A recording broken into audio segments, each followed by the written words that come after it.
Welcome to Unit 10. I love travelling, and I think the strangest thing I've seen was the Northern Lights when I was on holiday in Iceland. The sky looked so green, but it was really weird.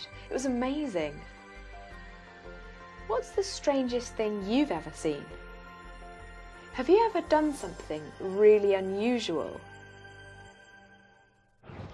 In this unit, we'll look at modals of deduction, verbs we can use when we're speculating or guessing about something. Oh, where's my phone? It must be in my bag.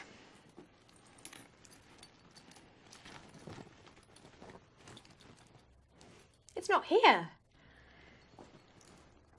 I talked to my friend Josh an hour ago, so I can't have left it at home. Where could it be? Have you ever been to an unusual wedding? In Reading and Speaking, you'll read about an American photographer who travelled all the way to Japan to experience a very unusual wedding. You can watch an exciting video about a record-breaking magician. How do you travel from the UK to Australia when you have no money? In the listening and speaking section, you'll listen to a radio interview with an Australian athlete who found a very cheap but rather uncomfortable way to get home from London. Everyday English focuses on expressing attitude.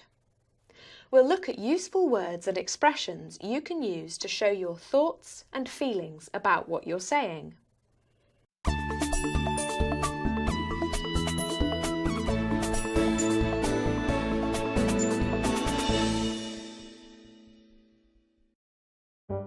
My name is Martin Rees. I'm a magician and I've been doing magic most of my life, but I've been performing professionally for about 15 years. Through. You can then take the deck, for instance, and go 3, 2, 1, and then give the cards a shake, and then they go red and red and red and red and red all the way through. I've always loved magic because of what it makes you feel when you watch it, and I first got into magic when I was 4 years old, when I got a magic set for Christmas. When I was growing up, I really loved Paul Daniels when he was on the TV, and that's what first got me into magic. And also I like David Blaine. He did lots of really good card tricks and really good visual tricks on TV. That's when I first really got into magic and started performing to people. So, come on, you can pull the ring off of the string once again. Just so you're happy, I did my first magic show when I was 12, and it was for a wedding, and the reactions I got were amazing, and it made me realise that is what I want to do as a job. The best thing about being a magician is seeing people's reactions, because especially if someone's having a bad day, then you can brighten up their day. Martin specialises in close-up magic. I do specialise in close-up magic, which is up close with people. You'll have 1 or 2 or a small group of people stood around you watching, and the great thing with it is that they can see and they can feel what you're doing, and you can borrow their things. Close-up magic is magic with anything. It could be cards, money, people's personal objects like mobile phones or rings or different things they have in their pockets. People must react to Martin's tricks in very different ways. Some people do like to try and figure out how the tricks are done, and it's interesting listening to what the ideas they have of how it's done, because most of the time they're completely wrong, and what they think has happened is completely the opposite to what has happened. You get different people though. Some people just love watching magic, and that's it. They don't want to know the secret. You get your people who love magic but have to know how it's done and are constantly saying, how did you do that? How did you do that? And then you've got your people who just don't like magic. It scares them. They don't want to know.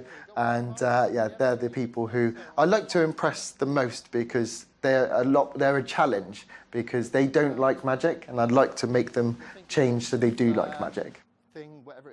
Martin had built up a good career performing close-up magic at weddings, birthdays and business events. He'd performed in children's hospitals and on national television.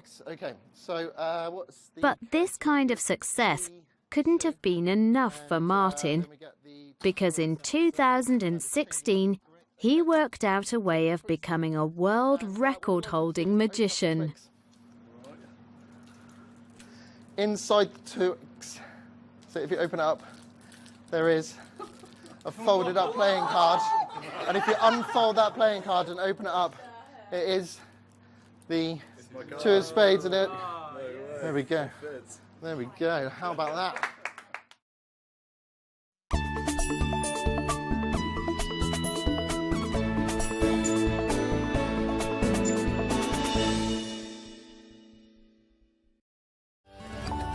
How do you become a world record-holding magician?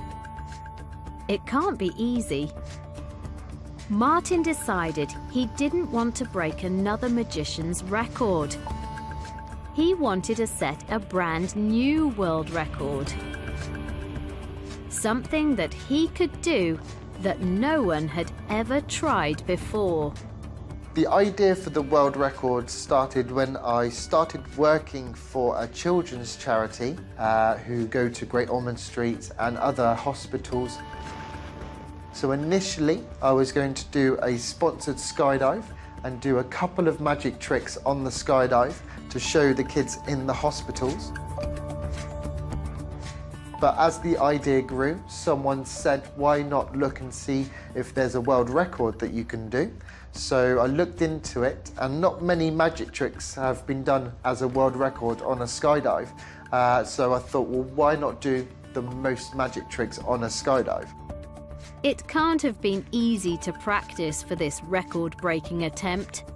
How on earth did Martin prepare for something like that? So I started going to an indoor skydive centre, which has a wind tunnel that blows wind in a big loop, and the wind blows at about 120 miles an hour. It must have been very challenging to do magic in that situation. So I had to think of different ways of making the tricks work inside the wind tunnel, while also holding on to them as hard as possible in case they blew away. It may have been difficult, but Martin clearly impressed the people who were watching him practice.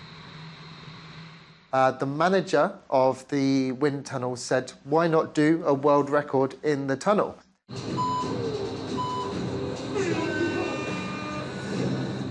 So I did that, which was the most magic tricks in a wind tunnel in 3 minutes.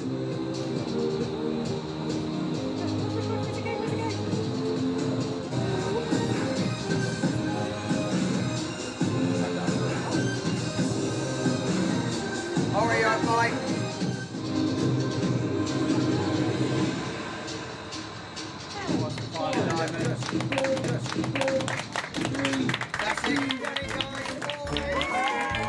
So, Martin had set his first world record. But his biggest challenge was still to come.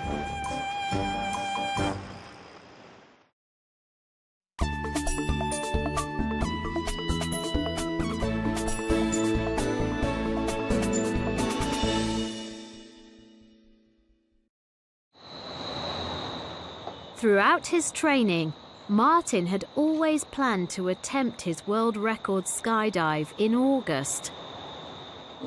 So how did he end up doing it in November? Well, it turns out that some important people had heard about his wind tunnel record. Once I did that record, Guinness World Records called me and said, we know you're doing your skydive record in the summer when it's hot, but would you do it as part of Guinness World Records Day, which is in November? So we did the world record in November. The problem with that was it was so cold because we jumped from 15,000 feet, and at that height it was about minus 20 degrees. So within 5 seconds of leaving the plane, my hands were so cold I couldn't feel the tricks in my hands, which made it a lot more difficult. To set a new world record, Martin needed to perform 10 tricks on the skydive. But his hands were too cold, and he couldn't do 10 on the first jump or on the second jump. And he only had one more jump because the weather was changing, and he wouldn't be able to jump in bad weather.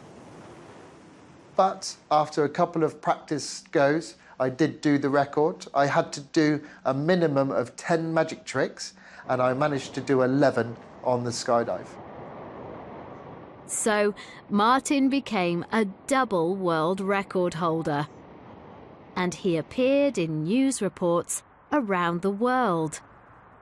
The publicity was great for his career, and Martin is planning to break some more magic records in the future. So there is a record for the most magic tricks underwater, and I want to do this record because, one, it's opposite of air, so from the air into the water, but also my biggest fear is being underwater. So I want to overcome my fear as well as doing this world record. 4 pieces. But until then, Martin is back on solid ground, doing what he loves most: performing magic right in front of people's eyes. Right. Slowly burn the pieces together. If I go 3, 2, 1, like so, I can actually burn the pieces of your part back.